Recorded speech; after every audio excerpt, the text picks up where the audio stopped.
mshiriki wa kanisa letu. Amen. Alibatizwa ilikuwa wapi? Tarime wapi? Mwanza.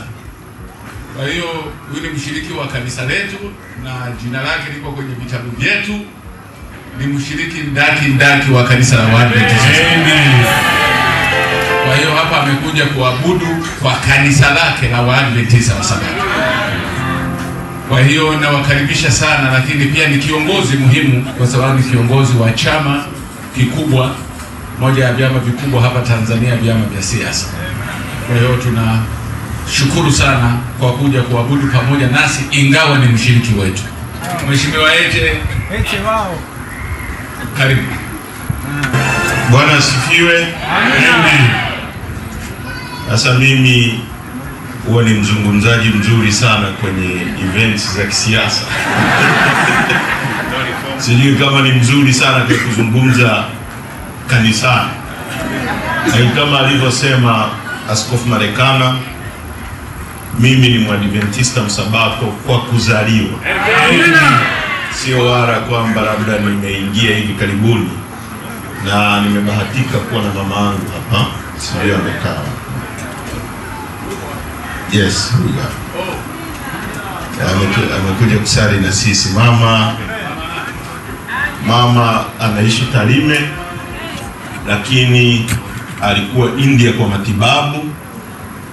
Sasa aliposikia kwamba leo mnaadhimisha miaka 40 ya utume, akasema atakuja kuabudu na nyie hapa. Tumepata foleni kubwa sana hapo njiani, kwa tukafika late. Hatupendi kwenda kanisani kwa kuchelewa. Na kwa kweli mimi ni mtu ambaye nimebarikiwa sana na kwaya ya Kurasini.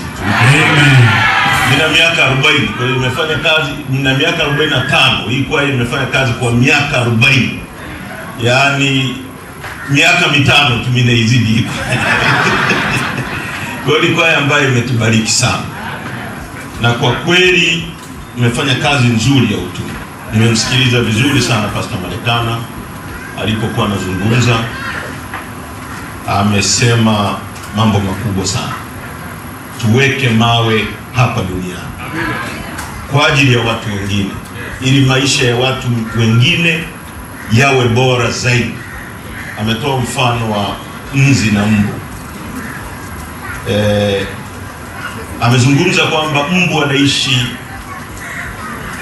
siku 7, lakini anaacha impact. Kwa hiyo duniani hapa, it's not about the duration, it's about the impact ya maisha unayoacha. Unaweza ukaishi siku 10 duniani au miaka 10, lakini ukaacha dunia iko mahali salama sana kwa ajili ya watu wengine. Sisi tumebarikiwa nchi nzuri sana. Na amezungumza pia kuhusu watu wa Denmark ambao wako 2000. Mimi wanasikiliza sana mambo na yatafakari kwa kina sana. Kwa nini wao wanaweza kutoa kuliko sisi?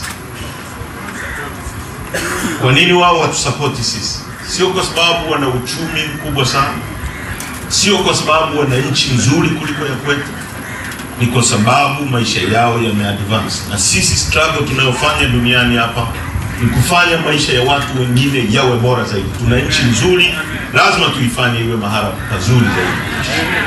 Kwa ndugu zangu, mimi nimefurahi kushiriki na nyie, na mimi nitaweka jiwe. Japo kwa kushtukiza, lakini nitaweka jiwe. Na mimi na mama yangu na wadogo zangu tutachangia shilingi milioni 2. Na mtaweka milioni 1 hapa na tuko na naibu katibu mkuu wa chama chetu pia, ndugu Amani Gorugu. Amani, ungekuja hapa kuona. Amani yeye sio msabato, lakini amekuja kwa sababu hii kwaya imembariki sana.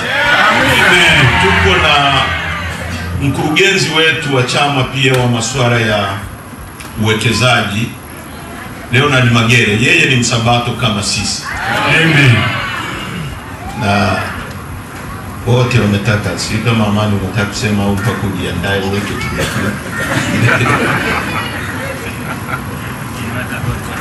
Kwa hiyo ndugu zangu, tumefurahi, lakini nataka kusema jambo moja la muhimu sana Pastor, ambalo mimi linagusa sana maisha yangu. Binadamu hapa duniani, mtu mmoja ndiye alifanya uvumbuzi wa vitu tunavyovitumia kama umeme. Ni mtu mmoja, ni wazo la mtu mmoja. Mtu mmoja ndiye alifanya uvumbuzi wa ndege. Mtu mmoja ndiye alifanya uvumbuzi wa magari tunayotumia kusafiria na kila kitu. Kwa Sabato tusinyamaze tunapoona maisha ya watu yanapotea kwa njia ambazo hazikubaliki, kwa sababu inawezekana mtu mmoja ambaye anapotezwa leo angezaa mtoto akavumbua dawa ya ukimwi na akasaidia dunia. Inawezekana mtu mmoja ambaye anapotea katika mazingira ambayo hayakubaliki, na hii ni kazi ya utume, ni kazi ya Mungu kupigania maisha ya watu. Mtu mmoja anayepotea inawezekana ndiye akazaa mtoto akavumbua dawa ya kansa na akaokoa dunia. Kwa hiyo tusinyamaze. Mungu awabariki sana.